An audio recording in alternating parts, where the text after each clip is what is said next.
If you ever been in an argument where your partner shuffled you, grabbed your arm roughly, blocked your way, or slammed an object right next to you, then you thought to yourself, is this just a normal fight? Am I overreacting?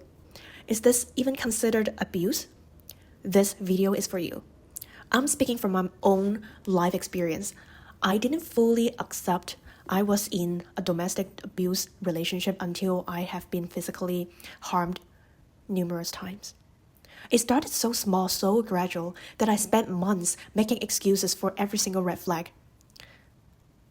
Today, I'm breaking down the slow, intentional escalation of physical abuse that no one really talks about. Physical abuse is never just punching, slapping, or severe violence. Nearly all domestic physical abuse follows a slow, calculated pattern of escalation. Abusers don't show their full control on day one. They test your boundaries, one small step at a time. They normalize small acts of aggression so you stop questioning them. They make excuses to make you believe them. Now, let's break down the 5 early signs of physical abuse that most women brushed off or ignored. If you're nodding along for one of those, your safety is at risk. Sign number 1, any aggressive physical contact during a conflict, no matter how small that is. This is the number 1 sign that I ignored for months.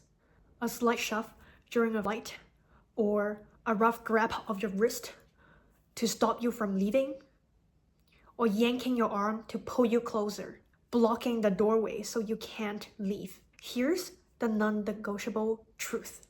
No one gets to touch you with anger, force, or intimidation, ever. It doesn't need to leave a bruise. It doesn't need to be severely harmed physically. If they use physical force to control you, silence you, or scare you during a fight, this is physical abuse, plain and simple. Sign number 2, destruction of property as a threat, not just anger.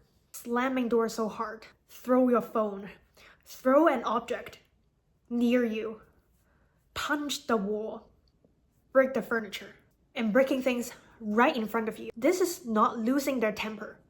They do this purposely. This is intentional intimidation. They're showing you what exactly they're capable of, and they will do that to you in the future if you don't stand up for yourself. What's the purpose of this?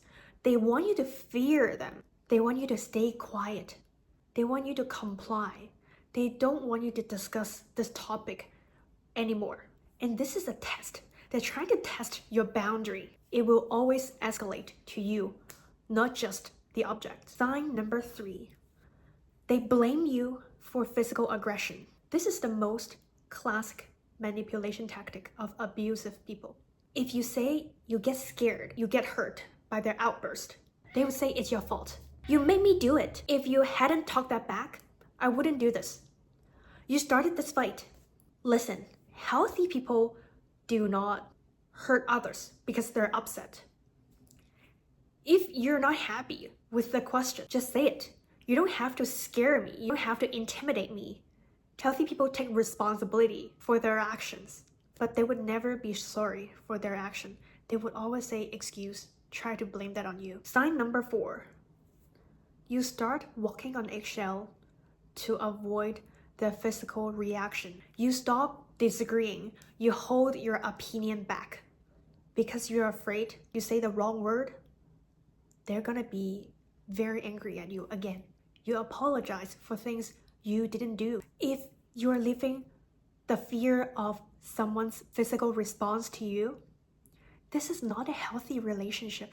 This is a trauma cycle. You should never have to shrink yourself, hide your thoughts, or live in constant anxiety. Sign number 5, you catch yourself normalizing their harmful behaviors. This was my biggest downfall. I told myself, it was just a little push, it's not that big a deal. Maybe I'm overreacting. He was in stress, he won't do it again. He just promised me he won't lay his hand on me ever again. Maybe I should believe him. We minimize the small act of abuse Because accepting that's happening means facing pain of broken relationship. It's ashamed. We are hurt by someone we love. We picked the wrong person. But normalizing, it's what makes abuse get worse. Every time you excuse for a small act, you give them permission to go one step further next time. And this is what exactly happened to me. I was being abused numerous times. It started very small. And because every time I allowed that to happen, I believe his words that next time it will never happen again. Next time, it gets more serious. An apology again. And I hear the same promise over and over again until it reached to a point it's been threatening my life and my cat's life. So I had to take action and leave that toxic and abusive relationship. I spent months stuck in that cycle. I don't want the same thing happen to you again. If you see any early signs of physical abuse, do not ignore those red flags. Do not normalize those physical abuse behavior. It only will get worse. Your intuition is not lying to you. If somebody's physical behavior scares you, puts you in danger, hurts you, or makes you feel unsafe, you have every right to leave immediately. No questions asked. If you're watching this and recognizing those signs in your own relationship, here's what you need to do right now. First, stop making excuses for their behavior. Stop justifying their anger, their force, their threats. Second, start documenting every incident. Dates, what happened, any details you can record for your own safety. Third, reach out to one trusted people, at least. A friend, a family member, or support service. Even if you feel ashamed or scared, you do not have to stay silent. And most importantly, create a safety plan to leave. Leaving early is not overreacting. It is saving your life.